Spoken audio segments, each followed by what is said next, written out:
പാലക്കാട് ജില്ലാ ആശുപത്രി മോർച്ചറിയിൽ മരിച്ചയാളുടെ സുഹൃത്തുക്കൾ അതിക്രമിച്ചു കയറി നാശനഷ്ടമുണ്ടാക്കിയെന്ന് പരാതി. ഗേറ്റ് തകർത്ത് അകത്തേക്ക് പ്രവേശിച്ച യുവാക്കൾ അനുവാദമില്ലാതെ മോർച്ചറിക്കകത്ത് കടന്ന് മൃതദേഹം കണ്ടു. ജില്ലാ ആശുപത്രി സൂപ്രണ്ടിന്റെ പരാതിയിൽ 2 പേരെ കസ്റ്റഡിയിലെടുത്തു.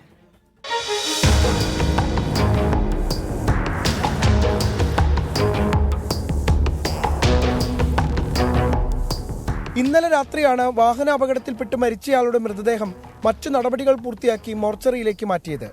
ഒപ്പമുണ്ടായിരുന്ന മുഴുവൻ പേരെയും മൃതദേഹം കാണിച്ചു. എന്നാൽ രാത്രിയിലെത്തിയ യുവാക്കൾ മോർച്ചറി ഗേറ്റിന്റെ പൂട്ട് തകർത്ത് അകത്തു പ്രവേശിച്ചെന്നും വാതിൽ നശിപ്പിച്ചെന്നുമാണ് പരാതി. ജില്ലാ ആശുപത്രി സൂപ്രണ്ടിന്റെ പരാതിയിൽ പാലക്കാട് സൗത്ത് പോലീസ് കേസെടുത്തു.